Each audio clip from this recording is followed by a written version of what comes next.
Hi friends, ಎಲ್ಲರಿಗೂ ನಮಸ್ಕಾರ. ನಿಮ್ಮ ಪ್ರೀತಿಯಾದ ನಾಗಮಣಿ ಉಮೇಶ್. ಇವತ್ತು ನಾನು ಅವರೆಬೇಳೆ ಹಾಕಿ ಮಟನ್ ಕೈಮಾ ಹೇಗೆ ಮಾಡೋದು ಈ ವಿಡಿಯೋದಲ್ಲಿ ತೋರಿಸ್ಕೊಡ್ತೀನಿ, ಬನ್ನಿ. ಹಾಯ್ ನನ್ನ ಪ್ರಿಯ ವೀಕ್ಷಕರೇ, ಇವತ್ತು ಸಂಡೇ ಮಾರ್ನಿಂಗ್ ಹಾಗಾಗಿ ಎಲ್ಲ ಲೇಟಾಗಿದ್ವಿ. ಕಾಫಿ ಬ್ರೇಕಿಂಗ್ ಮಾಡಿದ್ವು. ಬ್ರೆಡ್ಡು ಕಾಫಿ ತಿಂದ್ರು ಮಕ್ಕಳೆಲ್ಲ. ಹಾಗಾಗಿ ಒಂದೇ ಸತಿ ಅಡುಗೆ ಪ್ರಿಪೇರ್ ಮಾಡೋಣ ಅಂತ ರೆಡಿ ಮಾಡ್ತಾ ಇದ್ವಿ. ಈಗ ಕೈಮಾ ಇನ್ಸ್ಟೆಂಟ್ ತೋರಿಸ್ಬೇಕು ಅಂತ ನೋಡ್ಕೊಳ್ಳಿ, ತೋರಿಸ್ತಾ ಇದ್ದೀನಿ. ಫಸ್ಟು ಸ್ಟವ್ ಹಚ್ಚಿ ಕುಕ್ಕರ್ ಇಡ್ತಾ ಇದ್ದೀನಿ. ಕುಕ್ಕರ್ಗೆ ಒಂದು 4 ಸ್ಪೂನ್ ಎಣ್ಣೆ ಹಾಕ್ತಾ ಇದ್ದೀನಿ. ಎಣ್ಣೆ ಹಾಕಿ ಒಂದು ದೊಡ್ಡ ದಪ್ಪ 2 ಬೆಳ್ಳುಳ್ಳಿ ಈರುಳ್ಳಿ ಹಾಕ್ತಾ ಇದ್ದೀನಿ. 2 ಗಡ್ಡೆ ದಪ್ಪದ ಈರುಳ್ಳಿ ಹಾಕ್ತಾ ಇದ್ದೀನಿ. ಸ್ವಲ್ಪ ಗೋಲ್ಡನ್ ಕಲರ್ ಬರೋವರೆಗೂ ಬಾಡಿಸ್ಕೊಳ್ಳೋಣ.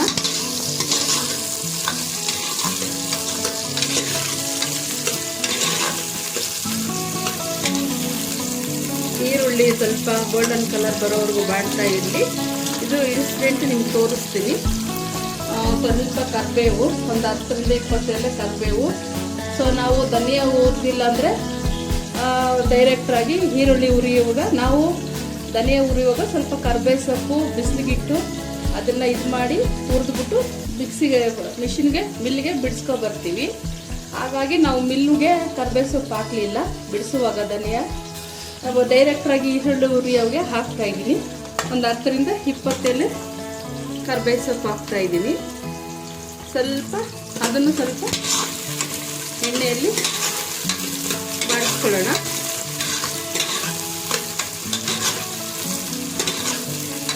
ಕರಿಬೇವು ಆಯಿತು. ಈಗ ಒಂದು 4-5 ಹಸಿಮೆಣಸಿನ್ಕಾಯಿ ತೋರಿಸ್ತಾ ಇದ್ದೀನಿ. ಒಂದು 4 ಹಸಿಮೆಣಸಿನ್ಕಾಯಿ ಹಾಕ್ತಿದ್ದೀನಿ. ನಿಮಗೆ ಸಾಂಬಾರು ತುಂಬ ಚೆನ್ನಾಗಿ ರುಚಿ ಬರುತ್ತೆ, ತಿನ್ನೋಕ್ಕೂ ಚೆನ್ನಾಗಿರುತ್ತೆ. ಆಯಿತು. ನಾನು ತೋರಿಸ್ತಾ ಇರೋದು ಅರ್ಧ K G keema, 1 kg mutton. ನಾವು ಬರೀ ಕೈಮಾ ಮಾಡಲ್ಲ, ಅದಷ್ಟು ರುಚಿಯಾಗಿ ಕೊಡಲ್ಲ. ನಾವು ಕೈಮಾ ಮಟನ್ನು 2 ಸೇರಿ ಸ್ವಲ್ಪ ಇದ್ಕಿದ ಅವರೆಬೇಳೆ ಹಾಕಿ ಮಾಡ್ತೀವಿ, ಅದನ್ನು ತೋರಿಸ್ತಾ ಇದ್ದೀನಿ.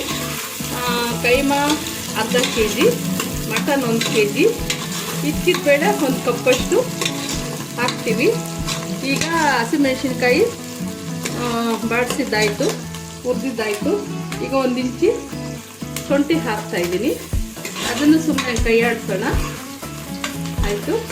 ಒಂದು 10 ಲವಂಗ, ಅಂದರೆ ನನ್ನ ಕೈಮಾಗೂ ಮಟನ್ಗೂ ಸೇರಿ ಮಸಾಲೆ ರುಬ್ಕೊತಾ ಇದ್ದೀನಿ. ಹಾಗಾಗಿ ಸ್ವಲ್ಪ ಮಸಾಲೆ ಎಲ್ಲ ಜಾಸ್ತಿ ಹಾಕ್ತಾ ಇದ್ದೀನಿ. ಒಂದು 10 ಲವಂಗ, ಒಂದು 4 ಪೀಸ್ ಚಕ್ಕೆ,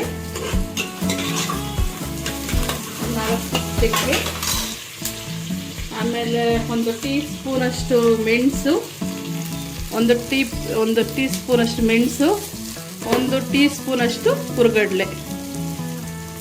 ನೋಡ್ಕೊಳ್ಳಿ ವೀಕ್ಷಕರೇ. ಇದೆಲ್ಲ ಹಾಕಿದ್ಮೇಲೆ ಒಂದು ಸ್ವಲ್ಪ ಎಣ್ಣೆಯಲ್ಲಿ ಚೆನ್ನಾಗಿ ಫ್ರೈ ಮಾಡ್ಕೋಬೇಕು. ಎಣ್ಣೆಯಲ್ಲಿ ಸ್ವಲ್ಪ ಚೆನ್ನಾಗಿ ಫ್ರೈ ಮಾಡಿದಷ್ಟು ನಿಮಗೆ ಸಾಂಬಾರು ತುಂಬ ರುಚಿಯಾಗಿರುತ್ತೆ. ಮುದ್ದೆಗೆ, ಚಪಾತಿಗೆ, ಪೂರಿಗೆ, ದೋಸೆಗೆ, ಇಡ್ಲಿಗೆ, ಪರೋಟಾಗೆ, ಅನ್ನಕ್ಕೆ ಸಹ ತಿನ್ಬೋದು. ಹಾಗಾಗಿ ಭಾನುವಾರ ಎಲ್ಲದಕ್ಕೂ ಆಗುತ್ತೆ ಅಂತ ಕೈಮಾ ರೆಡಿ ಮಾಡ್ತಾ ಇದ್ದೀವಿ. ಆಯಿತು. ಈಗ ಮೀಡಿಯಮ್ ಸೈಜ್ 2 ಟೊಮೊಟೊ ಹಾಕ್ತಾ ಇದ್ದೀನಿ. ಅದು ಟೊಮೊಟೊ ಸ್ವಲ್ಪ ಮೆತ್ತಗಾಗೋವರೆಗೂ ಹುರ್ಕೊಳ್ಳೋಣ.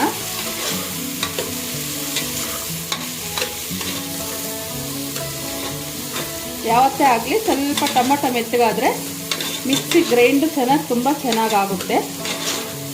ಎಣ್ಣೆಯಲ್ಲಿ ಸ್ವಲ್ಪ ಬಾಡಿಸ್ಕೋಬೇಕು ಟೊಮೊಟೊನ. ಮತ್ತು ಟೇಸ್ಟು ಬರುತ್ತೆ, ಮತ್ತು ಗಮ್ ಅಂತ ಫ್ಲೇವರು ಬರುತ್ತೆ. ಸೊ ಟೊಮೊಟೊ ಆಯಿತು. ಕೈಮಾಗು ಮಟನ್ಗೆ ಎರಡು ಸೇರಿ ನಾನು ಮಸಾಲೆ ರೆಡಿ ಮಾಡ್ತಾಯಿದ್ದೀನಿ. ಹಾಗಾಗಿ ಒಂದು ಅರ್ಧ ಚಿಪ್ಪಷ್ಟು ತೆಂಗಿನಕಾಯಿ ತುರಿ ಹಾಕ್ತಾಯಿದ್ದೀನಿ. ಅಂದರೆ ನಾವು ತುರಿದಿಲ್ಲ, ಸ್ವಲ್ಪ ಹಚ್ಕೊಂಡಿದ್ದೀವಿ. ಮಿಕ್ಸಿಯಲ್ಲಿ ನುಣ್ಣಗಾಗುತ್ತೆ ಅನ್ನೋ ಕಾರಣಕ್ಕೆ ಹಚ್ಚಾಕಿದ್ದೀವಿ. ಅದನ್ನು ಸ್ವಲ್ಪ ಎಣ್ಣೆಯಲ್ಲಿ ಬಾಡಿಸ್ಕೊಳ್ಳೋಣ.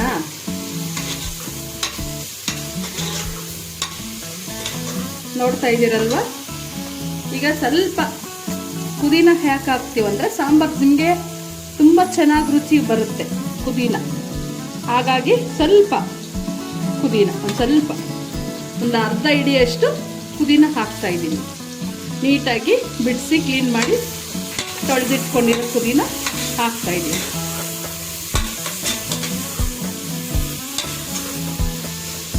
ಪುದೀನ ಸ್ವಲ್ಪ ಹುರಿದಾದ್ಮೇಲೆ ಆಯ್ತಲ್ವಾ, ಸ್ವಲ್ಪ ಹುರಿದಾಯ್ತು ನೋಡಿ, ಚೆನ್ನಾಗಿ ಒಳ್ಳೆ ಕಲರ್ ಬಂದಿದೆ. ಈಗ ಚೆನ್ನಾಗಿ ಹುರ್ಕೋಬೇಕು. ಆಯಿತು. ಲಾಸ್ಟಲ್ಲಿ ಒಂದು ಹಿಡಿಯಷ್ಟು ಕೊತ್ತಂಬರಿ ಹಾಕ್ತಾ ಇದ್ದೀನಿ. ಅದನ್ನು ಸಹ ಹುರ್ಕೋಬೋದು. ಕೊತ್ತಂಬರಿ ಏನು ಹುರಿಯೋಂಗಿಲ್ಲ, ಸ್ವಲ್ಪ ಹಾಕ್ಬಿಟ್ಟು ಹುರಿ ಕಮ್ಮಿ ಮಾಡ್ಕೋಬೋದು. ಪುದೀನ ಥರ ಏನು ಕೊತ್ತಂಬರಿ ಹುರಿಯೋಂಗಿಲ್ಲ, ಸ್ವಲ್ಪ ಹಂಗೆ ಕೈ ಆಡಿಸಿದ್ರೆ ಸಾಕು. ಈಗ ಸ್ಟವ್ ಆಫ್ ಮಾಡ್ತಾಯಿದ್ದೀನಿ. ಇದನ್ನು ಒಂದು ಪ್ಲೇಟ್ಗೆ ಹಾರಕ್ಕೆ ಬಿಟ್ಬಿಡೋಣ. ವೀಕ್ಷಕರೇ, ನಾನು ತೋರಿಸ್ತಾ ಇರೋದು ಈಗ ಮಸಾಲೆ ಹಾರಾಕಿಟ್ಟಿದ್ದೀನಿ. ಸ್ವಲ್ಪ ತಣ್ಣಗಾದ್ಮೇಲೆ ಗ್ರೈಂಡ್ ಚೆನ್ನಾಗಾಗುತ್ತೆ ಅಂತ ಅದು. ಸೊ ಎಲ್ಲರಿಗೂ ಗೊತ್ತು. ನಾನೀಗ ಕೈಮಾ ತೋರಿಸ್ತಾ ಇದ್ದೀನಿ. ಹುರ್ಗಡ್ಲೆ ಒಂದು ಕಪ್ಪಷ್ಟು. ಅದನ್ನು ಕಲಿಸುವಾಗ ನಾನು ಹೇಳ್ತೀನಿ ಇಷ್ಟು ಸ್ಪೂನ್ ಅಂತ. ಈಗ ಮಿಕ್ಸಿ ಮಾಡಿ ಪೌಡರ್ ಮಾಡಿ ಒಂದು ಬಟ್ಲಿಗೆ ಹಾಕಿದ್ದೀನಿ. ಕೈಮಾ ಅರ್ಧ kg. ಅಂದರೆ ಕೆಲವರು ಒಂದೊಂದು ಥರ ಮಾಡ್ತಾರೆ, ನಾವು ಈ ಥರ ಮಾಡ್ತೀವಿ. ಈ ಥರ ಮಾಡಿದ್ರೆ ತುಂಬ ಚೆನ್ನಾಗಿ ಬರುತ್ತೆ. ಉಂಡೆ ಹೊಡಿಯಲ್ಲ. ನಿಮಗೆ 2 ದಿವಸ ಇಟ್ಟು ಸಾರು ಕಾಯಿಸಿದ್ರು ಉಂಡೆ ಹೊಡೆಯೋಕ್ಕೆ ಚಾನ್ಸ್ ಇಲ್ಲ. ಹಾಗಾಗಿ ಫಸ್ಟು ನಾವು ಮಿಕ್ಸಿಗೆ ಕೈಮಾ ಹಾಕ್ಕೊಂಡಿದ್ದೀವಿ ನೋಡಿ. ಈ ಥರ ಹಾಕ್ಕೋಬೇಕು ಕೈಮಾನ. ಈ ಥರ ಹಾಕ್ಕೊಂಡು ಅದಕ್ಕೆ ನೀರೆಲ್ಲ ಏನು ಸೇರಿಸಬಾರ್ದು, ಉಂಡೆ ಚೆನ್ನಾಗಿ ಬರಲ್ಲ. ಹಾಗಾಗಿ ನೋಡಿ ಈ ಥರ ಅದನ್ನಾಗಿ ಗ್ರೈಂಡ್ ಮಾಡ್ಕೋಬೇಕು. ಆ ಮಟನ್ನು 1 kg ನೋಡಿ, ಎಳೆಯ ಮಟನ್ನು ತುಂಬ ಚೆನ್ನಾಗಿರುತ್ತೆ. ನಿಮ್ಗೊಂದು 3ರಿಂದ 4 ಕೂಗಿಸ್ಬೋದು. ತುಂಬ ಎಳೆಯ ಮಟನ್ನು ಚೆನ್ನಾಗಿರುತ್ತೆ. ಹಾಗಾಗಿ ಸೊ ನಾವು ಇಕ್ಕಿದ ಅವರೆಬೇಳೆ ಹಾಕ್ತಾ ಇದ್ದೀವಿ.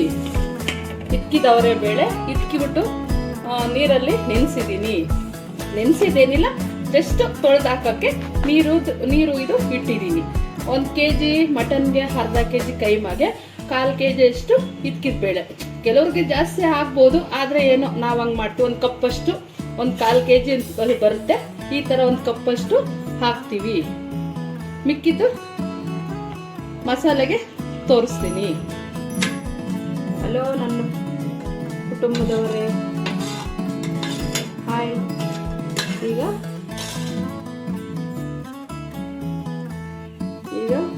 2ರಿಂದ 3 ಸ್ಪೂನು ಎಣ್ಣೆ ಹಾಕ್ತಾ ಇದ್ದೀನಿ.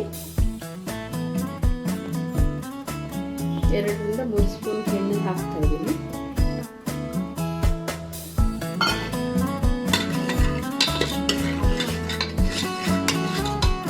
ಮಟನ್ ತೊಳ್ದ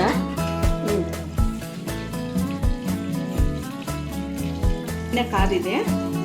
ದಪ್ಪದ್ದು 1 ಈರುಳ್ಳಿ ಆದರೂ ಸಾಕು. ಮೀಡಿಯಮ್ದು 2 ಈರುಳ್ಳಿ ಹಾಕಿದ್ದೀನಿ ನಾನು ನೋಡಿ. ಮೀಡಿಯಮ್ಮು 2 ಈರುಳ್ಳಿ.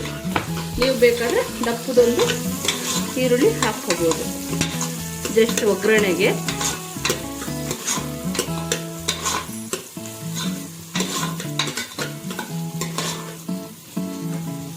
ಅದು ಅಷ್ಟೇ, ಯಾವುದೇ ಅಡುಗೆ ಮಾಡಿದ್ರೂ ಈರುಳ್ಳಿ ಸ್ವಲ್ಪ ಚೆನ್ನಾಗಿ ಫ್ರೈ ಆದರೆ ನಿಮಗೆ ತುಂಬ ಟೇಸ್ಟಿಯಾಗಿ ಬರುತ್ತೆ.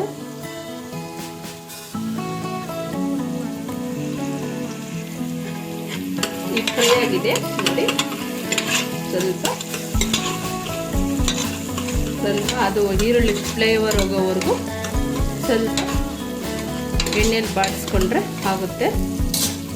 ಒಂಚೂರು ಒಗ್ಗರಣೆಗೆ ಹಾಕ್ಲೇಬೇಕಂತಿಲ್ಲ, ಸ್ವಲ್ಪ ಫ್ಲೇವರ್ಗೆ ಕರಿಬೇವು ತಿಂದರೆ ಹೆಲ್ತಿಗೆ ಒಳ್ಳೇದಲ್ವ. ಹಾಗಾಗಿ ಕೆಲವರು ಬರೀ ಕರಿಬೇವು ತಿನ್ನೋಕೆ ಇಷ್ಟಪಡಲ್ಲ. ಹಾಗಾಗಿ ಸ್ವಲ್ಪ ಕರಿಬೇವು ದೇಹಕ್ಕೆ ಹೋದರೆ ಒಳ್ಳೆಯದು, ಹೇರ್ಗೂ ಒಳ್ಳೆಯದು, ಕಣ್ಣಿಗೂ ಒಳ್ಳೆಯದು. ಹಾಗಾಗಿ ನಾನು ರುಬ್ಬಕ್ಕೆ ಸ್ವಲ್ಪ ಹಾಕ್ತೀನಿ. ಸ್ವಲ್ಪ ಒಗ್ಗರಣೆಗೆ ಯಾವುದೇ ಒಗ್ಗರಣೆ ಹಾಕಿದ್ರೂ ಸ್ವಲ್ಪ ಕರಿಬೇವು ಹಾಕ್ತೀನಿ. ಎಲ್ಲರಿಗೂ ಗೊತ್ತಿರೋದೆ, ಹೇರ್ಗೆಲ್ಲ ತುಂಬಾ ಒಳ್ಳೆಯದು, ಕಣ್ಣಿಗೂ ಹೇರ್ಗೆಲ್ಲ. ಆಯಿತು. ಈಗ ಚೆನ್ನಾಗಿ 1 kg ಮಟನ್ನು, ಎಳೆ ಮಟನ್ ತುಂಬ ಚೆನ್ನಾಗಾಗುತ್ತೆ. ಹಾಗಾಗಿ ಸ್ವಲ್ಪ ಕೊಬ್ಬಿನಾಂಶನೂ ಕಮ್ಮಿ ಇರುತ್ತೆ. ಹಾಗಾಗಿ ಯಾವಾಗೂ ನಾವು ಸ್ವಲ್ಪ ನೋಡಿ ಎಳೆ ಮಟನ್ನ ತರೋದು ನಮ್ಮ ಮನೆಯಲ್ಲಿ. ಹಾಗಾಗಿ ಈಗ ಮಟನ್ನು ಚೆನ್ನಾಗಿ 3 ಸತಿ ತೊಳೆದಿಟ್ಕೊಂಡಿದ್ದೀನಿ. ಹಾಗಾಗಿ ಇದನ್ನು ಒಗ್ಗರಣೆಗೆ ಹಾಕ್ತಾಯಿದ್ದೀನಿ.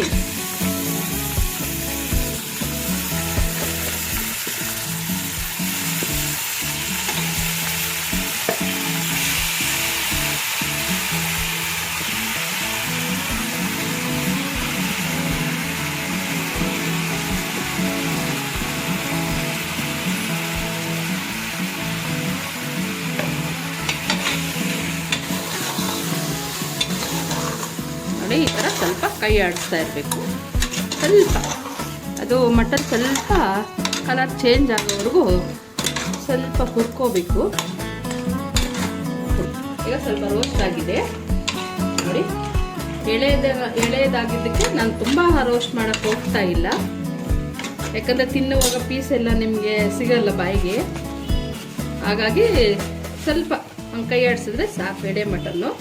ಹಾಗಾಗಿ ಉಪ್ಪು ಹಾಕ್ತಾ ಇದ್ದೀನಿ.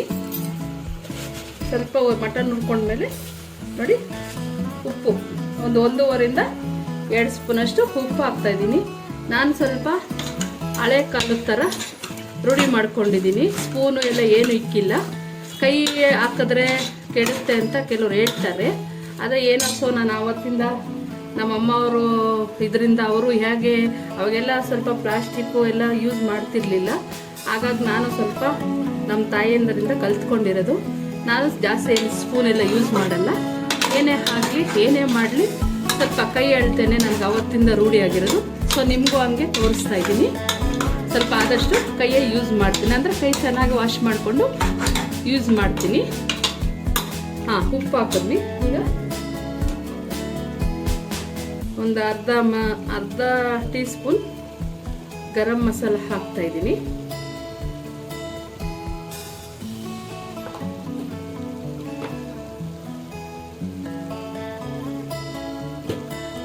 ಒಂದು 1/4 ಸ್ಪೂನಷ್ಟು ಅರಿಶಿನ ಪುಡಿ ಹಾಕ್ತಾ ಇದ್ದೀನಿ.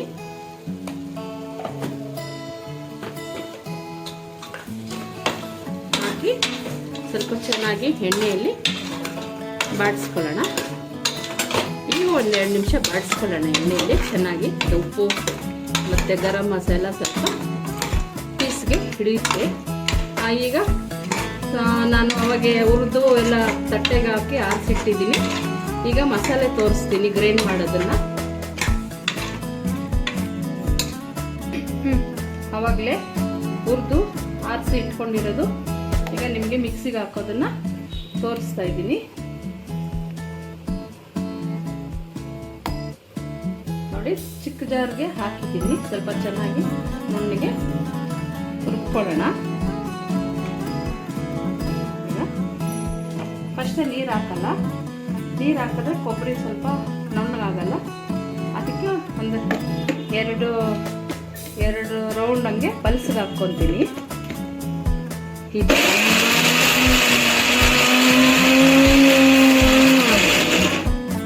ಈ ಥರ ಒಂದೆರಡು ಸುತ್ತು ಪಲ್ಸ್ಗೆ ಹಾಕ್ಕೊಂಡು ನೋಡಿ, ಈ ಥರ ಕ್ಲೀನಾಗಿ ಸ್ವಲ್ಪ ಕೈ ಮಗು ಸ್ವಲ್ಪ ಮಸಾಲೆ ಗಟ್ಟಿಗೆ ಬೇಕು. ಹಾಗಾಗಿ ಸ್ವಲ್ಪ ನೀರು ಹಾಕಿ ಮಸಾಲೆನ ಸ್ವಲ್ಪ ಗಟ್ಟಿಗೆ ರುಬ್ಕೊತೀನಿ. ಈಗ ಸ್ವಲ್ಪ ನೋಡಿ, ಸ್ವಲ್ಪ ಚೆನ್ನಾಗಿ ನುಣ್ಣಗೆ ಆಗಿದೆ. ಜಾರ್ ಜಾಸ್ತಿ ಆಗುತ್ತೆ, ಚೆನ್ನಾಗಿ ಗ್ರೈಂಡ್ ಆಗಲ್ಲ ಅಂತ ನಾನು 2 ಸತಿ ಡಿವೈಡ್ ಮಾಡಿ ಹಾಕ್ಕೊತಾ ಇದ್ದೀನಿ. ತುಂಬ ಹಾಕಿದ್ರೆ ನುಣ್ಣಗಾಗಲ್ಲ ಅಂತ ಏನೋ ನಾನು ಆ ಥರ ಮಾಡ್ತೀನಿ. ಒಬ್ಬೊಬ್ರು ಒಂದೊಂದು ಥರ ಮಾಡ್ತಾರೆ, ಹಾಗಾಗಿ ನಾನು ಹೀಗೆ ಮಾಡ್ತೀನಿ. ಸ್ವಲ್ಪ ಮಸಾಲೆ ತಿನ್ನುವಾಗ ಬಾಯಿಗೆ ಸಿಗಬಾರ್ದು, ಮೆಣಸು, ಚಕ್ಕೆ, ಲವಂಗ, ಹಂಗಾಗಿ ಸ್ವಲ್ಪ ನುಣ್ಣಗೆ ಗ್ರೈಂಡ್ ಮಾಡೋಣ ಅಂತ ಒಂದೇ ಸತಿ ಹಾಕ್ಕೋಬೋದು. ನಾನೇನು 2 ಜಾರಲ್ಲಿ ಪುಡಿ ಜಾರಲ್ಲಿ ಹಾಕ್ತೀನಿ. ಈ ಸ್ಪೂನಲ್ಲಿ ಕೈಮಾಗೂ ಸಾಂಬಾರಿಗೂ ಸೇರಿ ಧನಿಯಾ ಪುಡಿನ ಹಾಕೋದನ್ನು ತೋರಿಸ್ತಾ ಇದ್ದೀನಿ. ಹಾಗಾಗಿ 2ರಿಂದ ಸೇರಿ ಒಂದು 6ರಿಂದ 7 ಸ್ಪೂನ್ ಹಾಕ್ತಾಯಿದ್ದೀನಿ. ಈ ಸ್ಪೂನಲ್ಲಿ ಖಾರದ ಪುಡಿ 1.5 ಸ್ಪೂನಿಂದ 2 ಸ್ಪೂನ್ ಹಾಕಿದ್ದೀನಿ. ನಮ್ಮದು ಸ್ಪೂನ್ ಸ್ವಲ್ಪ ಮೀಡಿಯಮ್ ಸೈಜ್ ಇಟ್ಟಿದ್ದೀನಿ, ಖಾರ ಹಾಕಬಾರ್ದು ಅಂತ.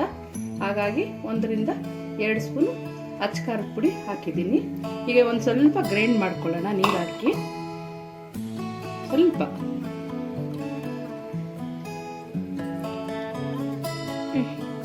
ನೋಡಿ ಎಲ್ಲ ಚೆನ್ನಾಗಿ ನುಣ್ಣಗೆ ಗ್ರೈಂಡರ್ ಆಗಿದೆ. ನೋಡಿ ಚೆನ್ನಾಗಿ ಗ್ರೈಂಡರ್ ಆಗಿದೆ.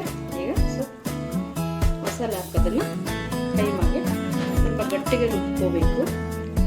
ಮುಂದೆ ಚೆನ್ನಾಗಿ ಬರಬೇಕಂದ್ರೆ ಮಸಾಲೆಗೆ ಆದಷ್ಟು ಸ್ವಲ್ಪ ನೀರು ಕಮ್ಮಿಯಾಗಿ ನೋಡಿ ತೋರಿಸ್ತೀನಿ. ನಾನು ಕೈ ಅಳತೆ ಜಾಸ್ತಿ ರೂಢಿ ಮಾಡ್ಕೊಂಡಿದ್ದೀನಿ, ಸ್ಪೂನ್ ಲೆಕ್ಕ ಏನೂ ಇಲ್ಲ, ಹಾಗಾಗಿ ನಿಮಗೆ ತೋರಿಸ್ತಾ ಇದ್ದೀನಿ. ನೋಡಿ ಒಂದು 7ರಿಂದ 8 ಸ್ಪೂನು, ನೀವು ಸ್ಪೂನ್ ಲೆಕ್ಕ ಹಾಕ್ಕೊಂಡ್ರೆ 7ರಿಂದ 8 ಸ್ಪೂನು ತೋರಿಸ್ತಾ ಇದ್ದೀನಿ. ಕೈಮಾಗೆ ಮಿಕ್ಕಿದ ಮಸಾಲೆನ ಸಾಂಬಾರ್ಗೆ ಹಾಕ್ಕೊಳ್ಳೋಣ. ಚೆನ್ನಾಗಿ ಮಟನ್ನು ಚೆನ್ನಾಗಿ ಒಗ್ಗರಣೆಯಲ್ಲಿ ಚೆನ್ನಾಗಿ ಫ್ರೈ ಆಗಿದೆ.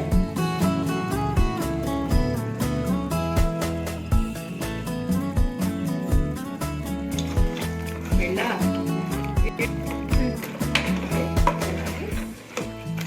ಮಸಾಲೆನ ಎಣ್ಣೆ ಹಾಕ್ಕೊಂಡು 1-2 ನಿಮಿಷ ಚೆನ್ನಾಗಿ ಎಣ್ಣೆಯಲ್ಲಿ ಬಾಡಿಸ್ಕೊತಾ ಇದ್ದೀನಿ. ನೋಡಿ, ನಿಮ್ಗೆ ಕೆಲವ್ರಿಗೆ ತೆಳ್ಳಗೆ ಇಷ್ಟಪಡ್ತಾರೆ, ಕೆಲವ್ರಿಗೆ ಸ್ವಲ್ಪ ಗಟ್ಟಿ ಇಷ್ಟಪಡ್ತಾರೆ. ನೋಡಿಕೊಂಡು ನೀರನ್ನು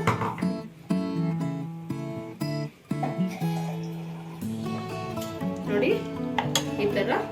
ನಮ್ಮ ಮನೇಲಿ ಸ್ವಲ್ಪ ತೆಳ್ಳಗೆ ಇಷ್ಟಪಡ್ತಾರೆ ಮಕ್ಕಳೆಲ್ಲ, ತುಂಬ ಗಟ್ಟಿ ಬೇಡಮ್ಮ, ಸ್ವಲ್ಪ ಮೀಡಿಯಮ್, ಅನ್ನಕ್ಕೆ, ಮುದ್ದೆಗೆ ಎಲ್ಲದಕ್ಕೂ ಇರಲಿ. ಮಸಾಲೆ ಎಲ್ಲ ಹಾಕಿ ಒಂದು 3ರಿಂದ 4 ಕೂಗಿಸ್ತೀನಿ ಕುಕ್ಕರಲ್ಲಿ. ಬರೀ ಮಟನ್ ಹಾಕಿ ಕೂಗಿಸ್ತೀನಿ, ಯಾಕಂದರೆ ಇವಾಗ ಹಿಟ್ಟು ಬೇಳೆ ಹಾಕಿದ್ರೆ ನುಣ್ಣಗಾಗೋಗುತ್ತೆ, ತಿನ್ನುವಾಗ ಬೇಳೆ ಸಿಗಲ್ಲ, ಹಾಗಾಗಿ ಹಾಕಲ್ಲ. ನಾವು ಅವತ್ತಿಂದ ಹಿಂಗೆ ಮಾಡೋದು. ಈಗ ಕುಕ್ಕರ್ ಮುಚ್ತಾ ಇದ್ದೀನಿ. ನೋಡಿ ಸಾರು ತುಂಬ ಕಲರ್ಫುಲ್ಲಾಗಿ ನೋಡಿ ಈ ಥರ ಮಾಡಿಕೊಂಡ್ರೆ ಸಾಕು. ನೋಡಿ ತುಂಬ ಟೇಸ್ಟಿಯಾಗಿ ಗಮ್ಮಂತ ಇದೆ ಸಾರು. ಕುದಿಯೋಕ್ಕೆ ಮುಂಚೆನೇ ನಾವೆಲ್ಲ ಎಣ್ಣೆಯಲ್ಲೇ ಹುರಿದಿರೋ ಮಸಾಲೆ ಹಾಕುವಾಗ ನಿಮಗೆ ಯಾವ ಥರ ಫ್ಲೇವರ್ ಇರುತ್ತೆ. ಸಾಂಬಾರು ಕೂಡ ನೋಡಿ ಈ ಥರ ಮಾಡ್ಕೊಳ್ಳಿ. ಈ ಥರ ನೋಡಿ ತುಂಬ ಚೆನ್ನಾಗಿರುತ್ತೆ. ಮುದ್ದೆಗಂತೂ ತುಂಬ ಇಷ್ಟಪಟ್ಟು ತಿಂತಾರೆ ನಮ್ಮ ಮನೆಯಲ್ಲಿ ಮಕ್ಕಳು, ಯಜಮಾನರು ಎಲ್ಲ. ಹಾಗಾಗಿ ಈಗ ನಾನು ಕುಕ್ಕರ್ ಮುಚ್ಚಿ 3ರಿಂದ 4 ಸ್ಪೂನು 4 ವಿಜಿಲು ಹೊಡಿಸ್ತೀನಿ. ಈಗ ವಿಜಿಲ್ ಹಾಕಿದ್ದೀನಿ 3ರಿಂದ. ಮಟನ್ ಎಳೆದ ಬಲ್ತಿರೋದು ನೋಡಿಕೊಂಡು ನಿಮ್ಗೆ ಯಾವ ಥರ ಬೇಕು ಆ ಥರ 3ರಿಂದ 4 ವಿಜಿಲು ನಾನು ಕೂಗಿಸ್ತೀನಿ. ನಮ್ಮ ಮನೆಯಲ್ಲಿ ಸ್ವಲ್ಪ ನುಣ್ಣಗೆ ಆಗಬಾರ್ದು, ತಿನ್ನೋಕ್ಕೆ ಪೀಸ್ ಎಲ್ಲ ಸಿಗಬೇಕು, ಹಾಗಾಗಿ 3ರಿಂದ 4 ವಿಜಿಲ್ ಕೂಗಿಸ್ತೀನಿ. ನೋಡಿ ಈಗ ಬನ್ನಿ ಕೈಮಾಗೆ ಮಸಾಲೆ ಅದೆಲ್ಲ ಕಲಸೋದು ಇನ್ಸ್ಟೆಂಟು ತೋರಿಸ್ತೀನಿ.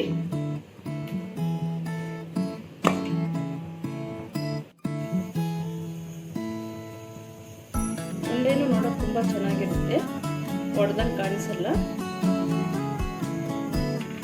ಈ ಥರ ನಾನು ನಮ್ಮ ತಾಯಿ, ನಮ್ಮ ಅತ್ತೆ ಅವರು ಹೇಗೆ ಮಾಡ್ತಾ ಇದ್ದಾರೆ ಎಲ್ಲರಿಗೂ ಗೊತ್ತು. ನೋಡಿ ಕುಕ್ಕರ್ ಒಂದು 3ರಿಂದ 4 ವಿಜಿಲ್ ಕೂಗಿಸಿದ್ದೀವಿ. ಪ್ರೆಷರ್ ಹೋಗಿದೆ, ತೆಗ್ದಿದ್ದೀವಿ. ನೋಡಿ ಈ ಕನ್ಸಿಸ್ಟೆಂಟ್ ಬಂದಿದೆ ಸಾರು. ಅವರೆ ಬೇಳೆ ಚೆನ್ನಾಗಿ ತೊಳ್ಕೊಂಡು ಇಟ್ಕೊಂಡಿದ್ದೀವಿ. ಒಂದು 1/4 kg ಅಷ್ಟು ಅವರೆ ಬೇಳೆ ಹಾಕ್ತಾಯಿದ್ದೀನಿ.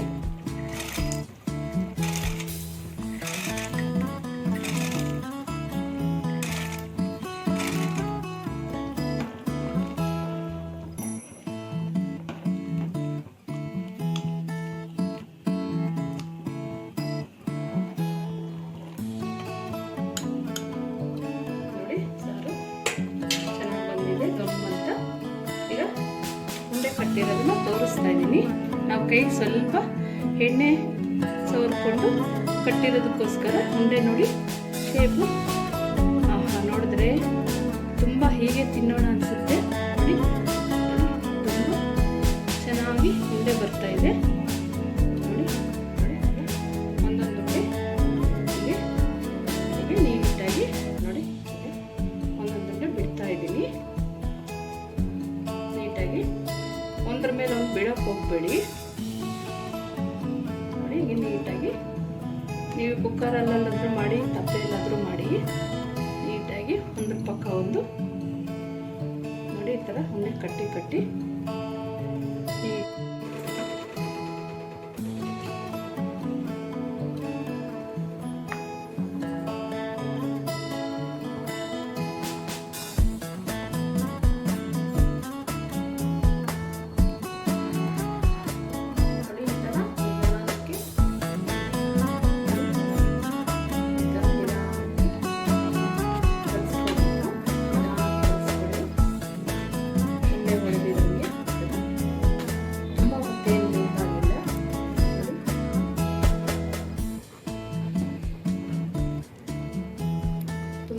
ಏನು ಬೇಕಾಗಿಲ್ಲ ಒಂದು 10ರಿಂದ 15 ನಿಮಿಷ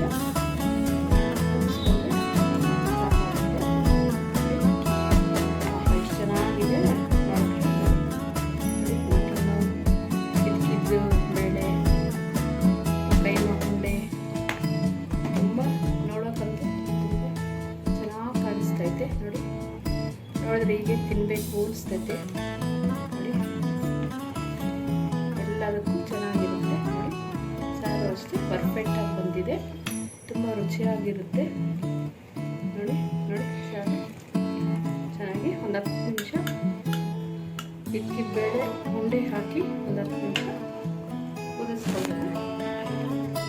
ತುಂಬ ಕೈ ಆಡ್ಸೋಕೆ ಹೋಗಬೇಡಿ. ತುಂಬ ಕೈ ಆಡಿಸಿದ್ರೆ ಏನಾಗುತ್ತೆ ಅಂದರೆ ಉಂಡೆ ಸ್ವಲ್ಪ ಹೊಡೆಯೋ ಚಾನ್ಸಸ್ ಇರುತ್ತೆ. ನಮ್ಮದು ಕೈಮಾ ಉಂಡೆ ಸಾಮಾನ್ಯವಾಗಿ ಹೊಡೆದಿಲ್ಲ. ಮೊಟ್ಟೆ ಹಾಕಿ ಹೂಗಡ್ಲೆ ಹಾಕಿ ಕರೆಕ್ಟಾಗಿ ಮೆಜರ್ಮೆಂಟಲ್ಲಿ ಹಾಕಿದ್ದೀವಿ, ಹಾಗಾಗಿ ಸ್ವಲ್ಪ ಉಂಡೆ ಹೊಡೆಯಲ್ಲ. ನೋಡಿ ಈಗ ಸಾರು ರೆಡಿಯಾಗಿದೆ. ನೋಡಿ ಸಾರು ತುಂಬ ಚೆನ್ನಾಗಿ ಬಂದಿದೆ. ಬೇಳೆ ಮಟನ್ನು ಕೈಮಾ ಉಂಡೆ ನೋಡಿ ತೋರಿಸ್ತಾ ಇದ್ದೀನಿ. ಉಂಡೆ ಯಾವುದು ಹೊಡೆದಿಲ್ಲ, ನೀಟಾಗಿ ಬಂದಿದೆ. ನೋಡಿ ನಾವು ಮುದ್ದೆ ಮಾಡಿಲ್ಲ, ಇವತ್ತು ಚಪಾತಿ ಮಾಡಿದ್ದೀವಿ. ನೋಡಿ